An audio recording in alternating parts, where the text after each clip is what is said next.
অফিসে বসে আছি, তখনই ফোনটা বেজে ওঠে। ফোন বের করে দেখি আমার বেস্ট ফ্রেন্ড সজীব ফোন করেছে। হ্যালো, হ্যাঁ বল। কই তুই? কেন, কি হয়েছে? আগে বল কই তুই? অফিসে। এখন বল কি হয়েছে। তোর বউকে তো দেখলাম একটা ছেলের সাথে কফি শপে বসেছিল, এখন বাসায় যাইতেছে।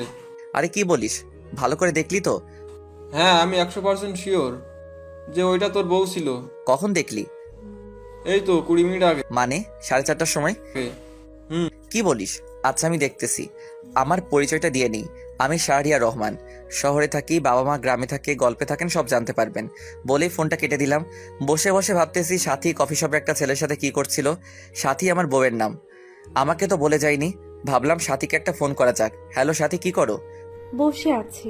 তুমি কি বাহিরে বের হয়েছিলা? না, কেন বলো তো? অফিসের কাজে বেরিয়েছিলাম, দেখলাম তোমার মতো দেখতে কফি শপে বসেছিল। ভুল দেখছো, হয়তো এটা আমি ছিলাম না। হয়তো। আচ্ছা রাখি। আচ্ছা ঠিক আছে। ফোনটা কেটে দিয়ে বসে বসে ভাবতেছি সজীব কি ভুল লিখলো নাকি।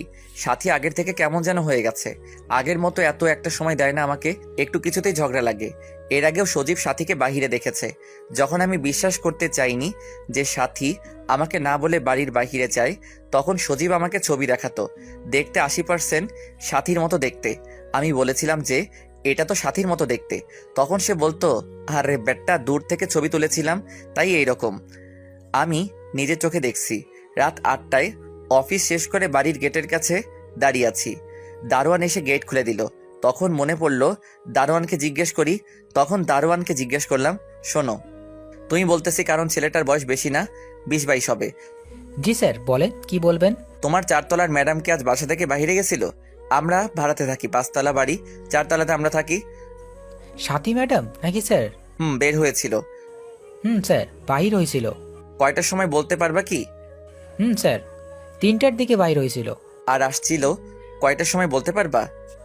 হ্যাঁ স্যার, এই তো ধরেন 4:30 দিকের আশেপাশে হবে। আচ্ছা, তোমার ম্যাডাম যদি একা একা বাসা থেকে বের হয় আমাকে ফোন দিবা। এইটা আমার নাম্বার, 018। আচ্ছা স্যার।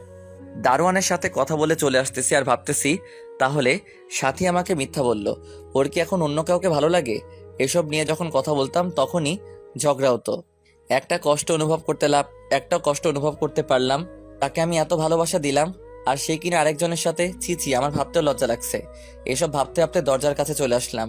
কলিং বেল চাপ দিলাম। সাথী এসে দরজা খুলে দিল। আজ এত দেরি হলো কেন? রাস্তায় অনেক জ্যাম। ভিতরে ঢুকতে ঢুকতে আচ্ছা, তুমি ফ্রেশ হয়ে আসো, আমি খাবার দিতেছি। আর কিছু না বলে বাথরুমে গিয়ে ফ্রেশ হয়ে আসলাম। খাবার শেষ করে রুমে শুয়ে আছি। তখনই সাথী রুমে আসলো, লাইট অফ করে আমার পাশে শুয়ে পড়লো। রেডি হও, আমরা সহবাস করব। হঠাৎ আমার এমন কথা শুনে সে অনেকটা ঘাবড়ে যায় আর বলে আমি এসবের জন্য মোটেও প্রস্তুত নই না। তখন আমার সন্দেহ লাগতে লাগলো। আমি শোয়া থেকে উঠে বসে পড়লাম। আমার মনে হতে লাগলো সজীব তাহলে সত্যি বলেছে, সাথী পরকীয়ায় লিপ্ত। আমাকে এভাবে বসে থাকতে দেখে বলল, কি হয়েছে? কিছু কি চিন্তা করছো নাকি? না, কোনো কিছু চিন্তা করছি না, এমনি ভালো লাগছে না আর কি। আমি ভালো করেই জানি সমস্যা নাই, আমি রাজি আছি, তবে আমার একটা কথা রাখতে হবে। আচ্ছা রাখবো, বলো আগে শুনি। বললো আমাকে একটা কিউট বেবির মা বানাতে হবে। তখন আমি চিন্তায় পড়ে গেলাম। আমি এরকম এখনই কিছু চাইছিলাম না, কারণ এখন যদি আমরা বাচ্চা নেই, পরে যদি আমাদের বিচ্ছেদ হয় তখন কি হবে বাচ্চাটার। আমি সজীবের কথাই সাথীকে একটু দেখার জন্য বলেছিলাম, কিন্তু এখন দেখি নিজেই ফেসে গেলাম। এখন কি আর করার, সাথীর কথাই রাখলাম। কিন্তু এসবের পরেও কেন জানি আমার মনে হতেছিল সাথী পরকীয়ায় লিপ্ত। এভাবেই কেটে গেল কিছুদিন। একদিন দারোয়ান ফোন করলো আমাকে। Hello sir. হ্যাঁ বলো, কি অবস্থা? স্যার, ম্যাডাম তো একা একা বাসা থেকে বের হয়েছে। কখন বের হয়েছে? এই তো 5 মিনিট আগে। আচ্ছা ঠিক আছে, বলেই ফোনটা কেটে দিলাম।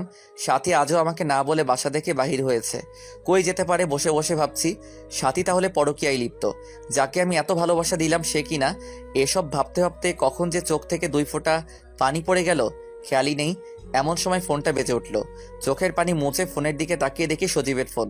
দারোয়ান ফোন করার প্রায় 20-25 মিনিট পর, আমি তোকে সেই দিন বললাম, তোকে কিন্তু তুই বিশ্বাস করিসনি। কি বলছিস? আমি কিছুই বুঝতে পারছি না। আজ হোটেলে নাইট ফিউরির রুমে গিয়ে দেখ তোর বউ সাথী আর এক ছেলের সাথে কি করছে। তুই কি করে জানলি সাথী ওই হোটেলে গিয়েছে? আমি হোটেলের সাথে রেস্টুরেন্টে বসেছিলাম, তখন দেখলাম সাথী সিএনজি থেকে নামছে পরে ওর পিছু নিলে জানতে পারি। তুই এসে হাতে নাতে ধরতে পারবি। আমার অফিসে কাজ আছে, আমি চলে গেলাম। আচ্ছা ঠিক আছে বলেই ফোনটা কেটে দিয়ে হোটেলের উদ্দেশ্যে রওনা দিলাম। প্রায় 15 মিনিটের ভিতরে হোটেলে পৌঁছে গেলাম। অফিস থেকে হোটেল বেশি দূরে না। হোটেলের ভিতরে গিয়ে 237 নাম্বার রুমের কাছে গেলাম। যখনই কলিং বেল দিতে যাব দেখি দরজা মিশানো। এই দেখে আমি রুমের ভিতরে ঢুকলাম। যা দেখলাম তা দেখে নিজের চোখকে বিশ্বাস করতে পারছি না। হ্যাঁ, সদীপ যা বলেছে সব সত্যি। সাথী আরেকটা ছেলের সাথে বসে আছে। তাদের কাছে গিয়ে তাদের সালাম দিলাম আর বললাম, আপনাদের অনেক ভালো মানিয়েছে ভাইয়া বলে সেখান থেকে চলে আসলাম। আসার সময় দেখলাম সাথীর মাথা নিচু করে আছে। আমি সাথীর দিকে একটুও তাকালাম না। চলে আসলাম বাসায়। কিছুক্ষণ পরে দেখি সাথীও বাসায় আসলো। আমি তাকে কিছুই বলিনি। আমি বাসায় এসে রান্না করছিলাম। রান্না করে সাথীকে নিয়ে খেলাম। আমি অন্য ঘরে গিয়ে শুয়ে পড়লাম, কারণ অনেক রাগ হয়েছিল। কোনোভাবে রাগটাকে কন্ট্রোল করে শুয়ে আছি। তখনই সাথীর ডাক শুনতে পেলাম। সাথী বলছে, তুমি এই ঘরে শুয়ে পড়লা কেন? তোমার সাথে আমার কথা আছে, দরজাটা খুলো। প্রথমবার কিছু বলি নাই, পরে আরো কিছুবার ডাক দিল। আগে বললাম অনেক রাগ হয়েছিল। দরজা খুলে বললাম, কি হয়েছে? এভাবে ডাকতেছিলি কেন? দেখিস না ঘুমাইতেছি। তুমি এই ঘরে শুয়েছিলে কেন? আর তুমি আমাকে তুই করে বলছো কেন? বেশ করেছি তুই বলছি। তুমি এভাবে রাখছো কেন? ওই একদম তোর এই নোংরা হাতে আমাকে ধরবি না, দূরে যা। কি বলছে আমি কিছুই বুঝতে পারছি না। আর তুমি আমাকে তুই তুই বলছো কেন? তুমি শান্ত হও, তোমার সাথে আমার কথা আছে। ঠাস করে একটা সাথীর গালে একটা থাপ্পড় মারলাম। তোকে বলি নাই, তোর এই নোংরা হাতে আমাকে ছবি না বলে দিলাম। বলেই বাসা থেকে বেরিয়ে আসলাম। ভাবতেছি সজীবের বাসাতে যাব। রাস্তায় সাথে অনেকবার কল করেছে, আমি ধরি নাই। এক প্রকার বিরক্তি হয়ে ফোনটা বন্ধ করে দিলাম। সজীবের বাসায় এসে কলিং বেল দিলাম। কিছুক্ষণ পর দরজা খুলে দিলে, কিরে তুই? আয় ভেতর আয়। হুম, তুই এত রাতে কিছু কি হয়েছে? আজ আমি তোর বাসায় থাকবো, তোর কি কোনো অসুবিধা হবে? আরে না, কিসের অসুবিধা? আচ্ছা তুই তো আমার বাসায় আসছস তাই না? আজ হঠাৎ কি হয়েছে বল আমার। আমি হোটেলে যাওয়া থেকে শুরু করে সব সজীবকে বললাম। সব শুনে সজীব বলল, তাহলে এখন তুই কি করবি ভাবছিস কিছু? ওর সাথে আমি আর থাকতে চাই না, ডিভোর্স দিয়ে দিব ভাবছি। তুই কি বলিস? আচ্ছা তোর যা মনে হয়। তারপর আর কি দুজন শুয়ে পড়লাম। সকালে উঠে হাত মুখ ধুয়ে সজীবকে বলে বাসাতে চলে আসলাম। সজীব আমাকে অনেকবার বলেছে নাস্তা করে যেতে, কিন্তু আমি বলেছি অফিসে গিয়ে করব। বাসে এসে কলিং বেল দিলাম। সাথী এসে দরজা খুলে দিল। দরজা খুলে আমাকে দেখে জিজ্ঞেস করতে লাগলো আমি সারা রাত কই ছিলাম। কিন্তু আমি সাথীর কথার উত্তর না দিয়ে রুমে চলে এলাম। রুমে সে রেডি হয়ে অফিসের জন্য বেরিয়ে পড়লাম। সাথী আমাকে অনেকবার বলেছে আমার সাথে নাকি তার কথা আছে, কিন্তু আমি শুনি নাই। শুধু রাগান্বিতভাবে তার দিকে চেয়ে বললাম, তোর সাথে আমার কোনো কথা নাই। অফিসে এসে দেখলাম আমার পাশে একজন নতুন মেয়ে এসেছে। তেমন পাত্তা দিলাম না, নিজের কাজে মন দিলাম। কিছুক্ষণ পরে মেয়েটা আমার কাছে এসে বলল, হাই, আমি মাইশা। আমি শাহরিয়া রহমান। আমি নতুন এসেছি, কোনো হেল্প লাগলে আপনার কাছে আসব। আচ্ছা ঠিক আছে। লাঞ্চের সময় ছুটি নিয়ে বাসায় চলে আসলাম। আসার সময় ব্যাংক থেকে কিছু টাকা তুললাম, আর আরেক হাতে ডিভোর্স পেপারটা।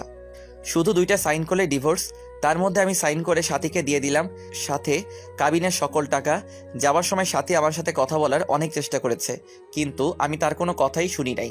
সাথীর সাথে ডিভোর্স হওয়ার পরে আমি এই বাসা এবং নাম্বার চেঞ্জ করে ফেলছি, যাতে আমার সাথে কোনো যোগাযোগ করতে না পারে। কয়েক বছর পর সজীব আমাকে ফোন করে বলে তার সাথে দেখা করতে। আমার সাথে নাকি কিছু জরুরি কথা আছে। সজীবের সাথে প্রায় কথা বলতাম, আমিও বললাম আচ্ছা। সজীবের সাথে দেখা করলাম।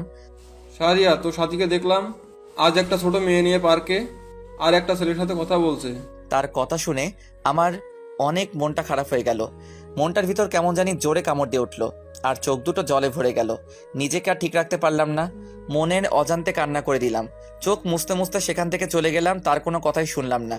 সে পিছন থেকে অনেক ডেকেছিল, কিন্তু আমার মনটা এমন খারাপ হলো যে কাউকে বোঝাতে পারবো না। সেদিন আমি অনেক কান্না করেছি, কিন্তু সেই কান্না দেখার মতো কেউ ছিল না। তবে আমার স্ত্রী চলে যাওয়ার পর থেকে আমি সর্বদা তাকেই মিস করেছি। তারপর ভাবলাম যে আমাকে ছেড়ে অনেক সুখে আছে, তার জন্য আমি কেন কষ্ট পাবো? আর আমি তো তার সুখের জন্য এসব করেছি। তাই আমি আমার মতো জীবনযাপন করা শুরু করলাম, চেষ্টা করলাম, কিন্তু কিছুতেই পারছি না। না, তাও ভালো না থেকে ভালো থাকার ভান করলাম। সময় যে কারোর জন্য থেমে থাকে না তা বুঝলাম। তাই আবার বিয়ে করার সিদ্ধান্ত নিলাম। তখন মনে পড়ল আমি তো আমার প্রথম বউয়ের হক আদায় করতে পারি নাই, তাকে সময় দিতে পারি নাই। তাই তো আমার স্ত্রী আমাকে ছেড়ে আরেকজনের সাথে পরকীয়ায় লিপ্ত ছিল। তাই আমি আবার আমার সিদ্ধান্ত পরিবর্তন করলাম। এতদিনে মাইশার সাথে আমার একটা মধুর সম্পর্ক গড়ে উঠেছে। জিএফ বিএফ এরকম সম্পর্ক না, ভাই বোনের সম্পর্ক। মাইশা আমাকে ভাই বানায়। সে একদিন আমাকে অনুরোধ করলো তাকে নিয়ে শপিং করতে। আমি বারবার নিষেধ করা সত্ত্বেও অনেক আমাকে টেনে নিয়ে শপিংয়ে গেল। বোনকে নিয়ে হাসি খুশির সাথে শপিং করতে লাগলাম। তখন দেখলাম একটা বোরকাওয়ালা মেয়ে আমার সামনে এসে আমাকে সালাম করলো। আমি তার সালামের উত্তর দিলাম। তারপর আমাকে বলল, কেমন আছেন? আমি বললাম, ভালো আছি, কিন্তু আপনাকে তো চিনলাম না, কে আপনি? তখন সে মহিলা বলল, কে মানে? তখন সেই মহিলা আমাকে সকলের সামনে আমার শার্টের কলার ধরে বলল, নিজের বউকে এত তাড়াতাড়ি ভুলে গেলেন? তখন আমি বললাম, আরে কি করছেন আপনি, মানুষে দেখছে তো। তখন অপরিচিত মহিলাটি বলল, তো কি হয়েছে? আমি তো আমার স্বামীকে ধরে রেখেছি। তখন আমি বললাম, এই ম্যাডাম, আপনার কোথাও ভুল হচ্ছে। আমি আপনার কেউ না, আমার কোনো স্ত্রী নাই। যে একজন ছিল সেও অন্যের হাত ধরে চলে গেছে। তখন মেয়েটা মাথা নিচু করে বলল, আপনি শিওর আপনার স্ত্রী অন্য কাউকে ভালোবাসে? আমি নিজের চোখে দেখেছি, আর আমার বন্ধু বলেছে। তখন সে মহিলাটা বলল, দেখার মধ্যে কি ভুল থাকতে পারে না? থাকতে পারে না। বাহ, তাহলে আপনার দেখাই কি একটুও ভুল ছিল না? আর আপনি ভাবলেন কি করে যে আপনার স্ত্রী অন্যদের মতো এইসব কাজে লিপ্ত? আর সে তো আপনাকে ভালোবাসে। কি করে পারলেন আপনি আপনার ভালোবাসার মানুষটির সাথে এমন করতে? এইসব করার আগে একটিবার আপনার মনটা কাঁদেনি? আরে আপনি তো আপনার বন্ধুকে অনেক ভালোবাসেন। সে যা বলল আপনি তাই বিশ্বাস করলেন, কিন্তু একটা বার আপনি ভাবলেন না একটা মেয়ে আপনাকে নিয়ে বাঁচার স্বপ্ন দেখেছিল, তার জন্য সে বিয়ের আসর থেকে আপনাকে পাওয়ার জন্য কতটুকু ভালোবাসলে এক আরেকজনের প্রতি এতটুকু বিশ্বাস হয় বলেন তো?